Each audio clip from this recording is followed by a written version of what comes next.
मिल्कीपुर आप नहीं लड़ रहे हैं और उसका कारण बहन जी ने बताया था, लेकिन एक बड़ी बात ये कि आपके वोटरों को अब आगे क्या करना है, वो संदेश क्या है? हमारे वोटर मिल्कीपुर में जो माननीय बहन जी ने कहा है वही करेंगे।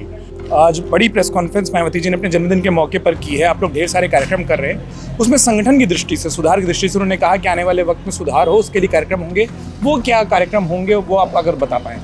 जो भी चुनाव होगा उसके लिए बहुजन समाज पार्टी की बहुत मजबूत तैयारी है।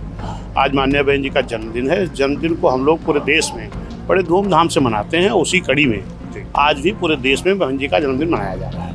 उन्होंने ये भी कहा कि हो सकता है कि कुछ एक पार्टियों के वादों में आकर हमारे वोटर शायद उन वादों के कारण उधर चले जाते हो, लेकिन वो वापस आएंगे और संगठन को हम मजबूत करेंगे। वो समाज जान रहा है और देख रहा है कि बहुजन समाज पार्टी का हित सिर्फ बहुजन समाज पार्टी झंडे तले हो सकता है, वरना नहीं। चाहे जिस मुद्दे पर मामला हो, चाहे हमारे आरक्षण को वर्गीकरण का मामला हो, चाहे अभी अमित शाह जी ने जो सदन में इस तरह बोला है, इस मुद्दे पर माननीय बहन जी मुखर होकर सामने आई हैं और बहुजन समाज पार्टी के लोग उस मुद्दे पर पूरी तैयारी से लड़ने का काम किए हैं। मिल्कीपुर आप नहीं लड़ रहे हैं और उसका कारण बहन जी ने बताया था, लेकिन एक बड़ी बात ये कि आपके वोटरों को अब आगे क्या करना है, वो संदेश क्या है? हमारे वोटर मिल्कीपुर में जो माननीय बहन जी ने कहा है वही करेंगे। माननीय बहन जी ने कहा कि अगर हम चुनाव नहीं लड़ेंगे तो हमारे वोटर चुनाव के बाहर रहेंगे। जी, तो यानी वो वोट ना करें।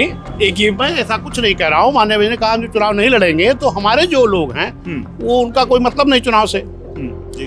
और आने वाले दिनों में एक अंतिम सवाल जो है वो ये, जैसा उन्होंने कहा कि अब हम पार्टी पदाधिकारियों से ये भी चाहेंगे, आज जो उन्होंने कहा कि जमीन पर हमारे मूवमेंट को, मिशन को लेकर वो हमारे कार्यकर्ता सब जमीन पे जा रहे हैं, वो सेक्टर कमेटी दुरुस्त करेंगे, मजबूती से चुनाव लड़ेंगे। बहुत शुक्रिया नमक देने के लिए विश्वनाथ पाल, जिन्होंने साफ तौर पर बताया कि मिल्कीपुर खासतौर पर जो सबसे बड़ा चुनाव है वहां पर पार्टी के वोटर को क्या करना है ये मायावती ने साफ किया है। पार्टी के वोटर उसी दृष्टि से आगे काम करेंगे। बहुजन समाज पार्टी की मुखिया मायावती ने अपने जन्मदिन के मौके पर उत्तर प्रदेश की राजधानी लखनऊ में बसपा कार्यालय में एक बड़ी प्रेस कॉन्फ्रेंस को संबोधित किया। इस दौरान मायावती ने ढेर सारी बातों को रखा। उन्होंने जो विपक्षी पार्टियां हैं, चाहे वो भारतीय जनता पार्टी हो, चाहे वो कांग्रेस हो या फिर समाजवादी पार्टी हो, उन तीनों पर तीखे हमले किए हैं। साथ ही साथ मायावती ने अपने वोटरों को भी संबोधित करना वो नहीं भूली। उन्होंने कहा कि मूवमेंट और मिशन के लिए जो वो राजनीति करती है वो जारी रहेगी, लेकिन इन सब के बीच में उनके वोटर दूसरी पार्टियों के लोक लुभावन वादों में आ जाते हैं और इसीलिए वोटिंग के दौरान ध्यान नहीं रखते हैं कि क्या होना चाहिए। अब मायावती ने ये कहा है कि वो आगे आने वाले वक्त में आने वाले चुनावों के लिए खास रणनीति बनाएंगी।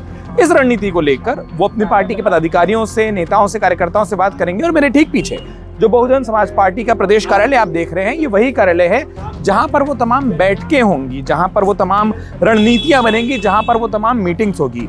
इन बैठकों में, इन मीटिंग में, इन रणनीतियों में क्या निकल कर आता है, खास तौर पर दिल्ली विधानसभा चुनाव तो है ही है, उत्तर प्रदेश की सियासत के लिहाज से बेहद अहम मिल्कीपुर का विधानसभा चुनाव भी है। उसको लेकर मायावती क्या फैसला करती हैं, अब ये देखना बड़ा दिलचस्प होगा।